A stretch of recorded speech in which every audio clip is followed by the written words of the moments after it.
Bismillahirrahmanirrahim.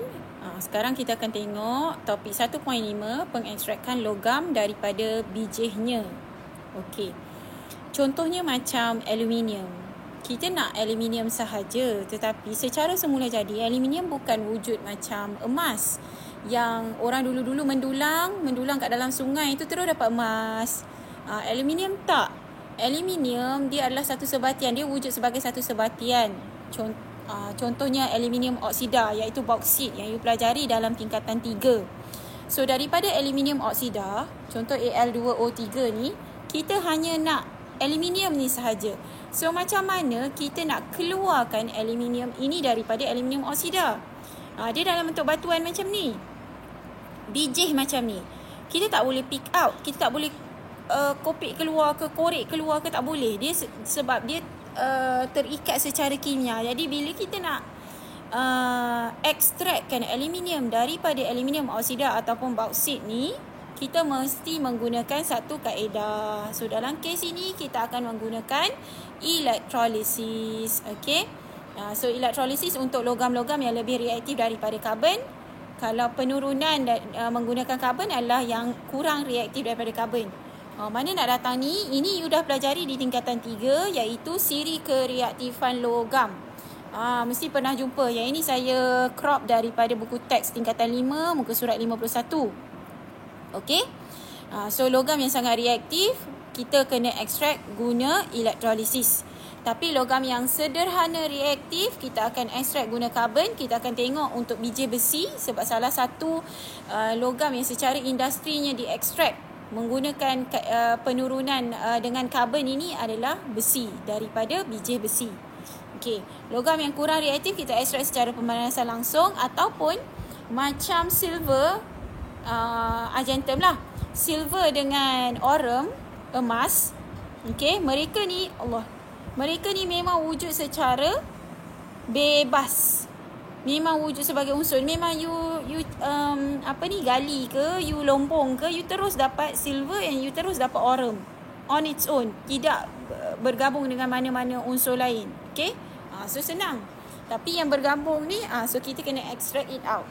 Okay, so macam mana? So kita tengok dulu untuk pengekstrakan aluminium daripada aluminium oksida.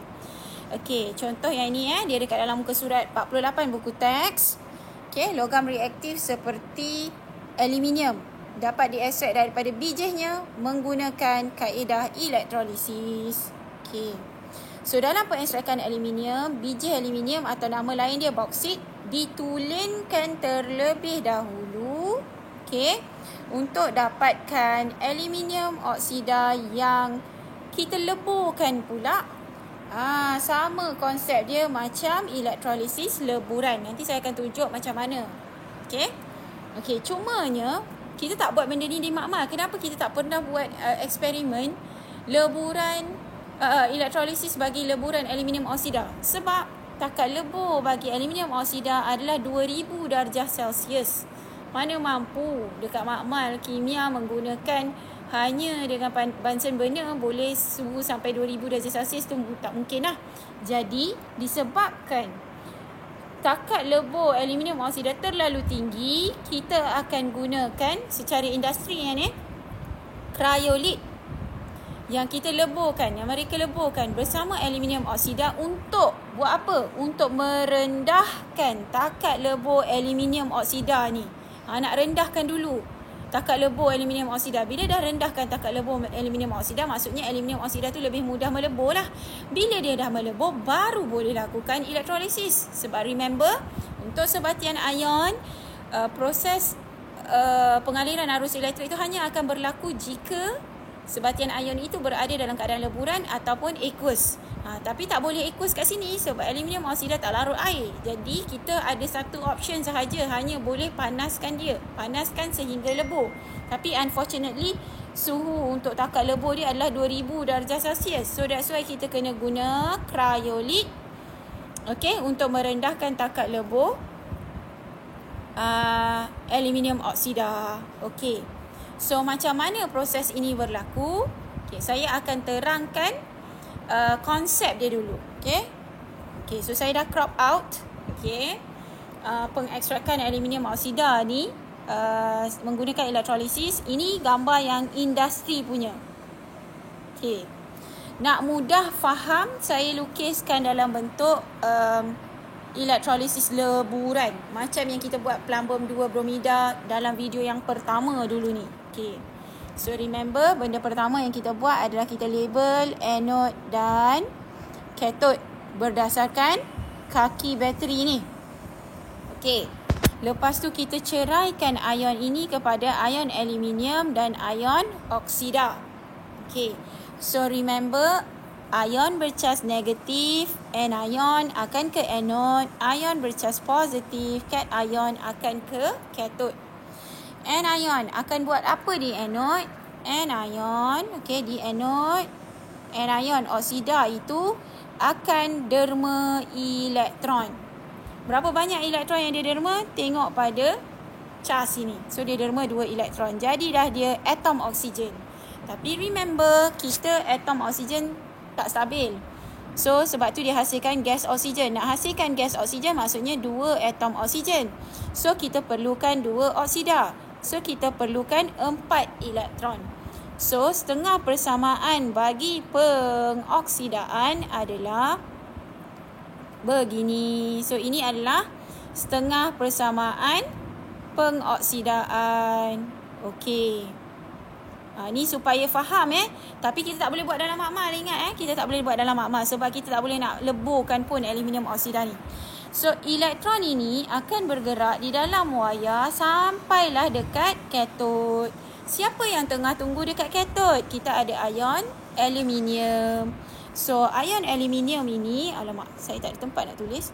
Di kathod ion aluminium akan terima berapa elektron? Tengok cas. Dia akan terima 3 elektron menjadi atom aluminium. Nampak tak? Kita dah hasilkan aluminium kat situ. Okey, nanti awak akan tanya kat saya, cikgu mana Aci? Dia ni derma sampai 4 elektron tapi yang nak terima ni 3 elektron. So, konsepnya dekat anode memang macam tu, dekat kathod macam tu. Tetapi bila kita nak buat persamaan ion nanti, sekarang lah kita nak buat persamaan ion, kita kena pastikan bilangan elektron dia sama dulu. Okey. So ini 4, ini 3. So kita kena pastikan bilangan elektron sama. Kita jadikan 12 lah elektron dia. Oh, banyaknya. Okey. So kita buat persamaan yang ini, persamaan pengoksidaan ni tadi, setengah persamaan pengoksidaan, kita kali dengan 3 lah. So dia akan jadi 6O2 negatif, arrow 3O2 plus 12 elektron. Ini kita jadikan persamaan pertama. Persamaan kedua kita iaitu yang setengah persamaan penurunan ini, saya tak label setengah persamaan penurunan ini kita kena kali dengan 4 lah. Sebab kita nak jadikan elektron dia pun 12 juga. So 4Al3 positif tambah 12 elektron, hasilnya adalah 4Al. Ini jadi persamaan kedua. Okey. Lepas tu kita buat apa? Kita gabungkan persamaan 1 dan 2, kita letak arrow. Apa yang sebelum arrow semua kita letak.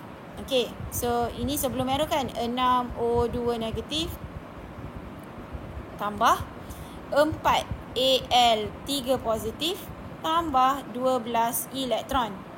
Okey, lepas tu kita letak apa yang after the arrow, 3O2 plus 12 elektron. Lepas tu yang ini plus 4Al. Okey. So kita cancel off 12 elektron ini. So nanti persamaan ion kita, sebab saya dah tak cukup space, saya akan buat cara ni lah Okey. Persamaan ion kita apa yang tinggal tu? Okey, what is left? This is what is left. Okey. So yang ini ni adalah persamaan ion. Yang ni persamaan ion ni. Yang ni persamaan ion. Alright. So saya label kat tepi ni adalah persamaan ion. Okey, yang ni. Okey. So inilah konsep dia. Konsep dia sama je macam elektrolisis leburan yang kita buat untuk plumbum 2 bromida. Tapi secara industrinya dia taklah guna mangkuk pija apa semua tu. Okey, so dia guna yang ini, rajah ni. Okey, pada rajah 1.37 ini.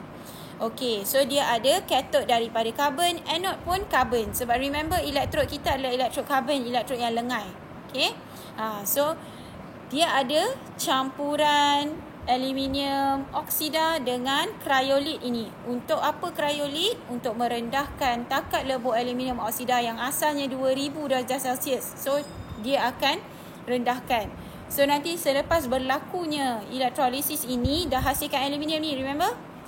Aluminium ni akan keluar sebagai satu leburan. Nanti dia sejukkanlah masuk dalam acuan dia. Okay, so kita tengok further dalam explanation untuk buku teks ini. Leburan aluminium akan tenggelam di lapisan bawah sebab aluminium lebih tumpat. So dia dialirkan masuk dalam satu saluran khas. Okay, so antara hasil lain yang terhasil adalah gas karbon dioksida. Okay, semasa proses ni. Okay, so bila ada gas karbon dioksida, you dah belajar dalam biologi, dalam sains sebelum ini also akan ada kesan rumah hijau lah, pemanasan global kan. Okay, so sebab tu pelombongan ni adalah kesan dia. Memang perlu, aluminium kita perlu gunakan. Okay, banyak kegunaan aluminium, tapi ada kesan negatif kepada alam sekitar. So timbullah pula isu ada sisa bauksit, enak cemar warna merah yang bersifat toksik. Okay, so kita kena, sebab tu secara industri diorang tak ada macam kita terus buang. Diorang akan kita semula aluminium untuk kurangkan kesan pencemaran. Okay, sebab kalau you pergi makmal di universiti pun ada, bila you guna sesuatu logam untuk buat eksperimen, okay, especially kalau logam tu logam berat, kita akan kita semula. Akan ada satu company yang akan collect all this sisa dan dia akan proses semula. Sama macam yang disebut dalam bullet yang terakhir ni lah. Okay, ini pengalaman saya masa universiti. Okay, so itu adalah berkaitan dengan pengekstrakan aluminium daripada aluminium oksida secara industri dan secara konsepnya lah yang saya dah terangkan di sini. Okay, so boleh tanya dalam comment section if there is anything that you want to ask. Otherwise saya akan berhenti di sini dan kita jumpa dalam video yang seterusnya. Okay, sekian. Terima kasih.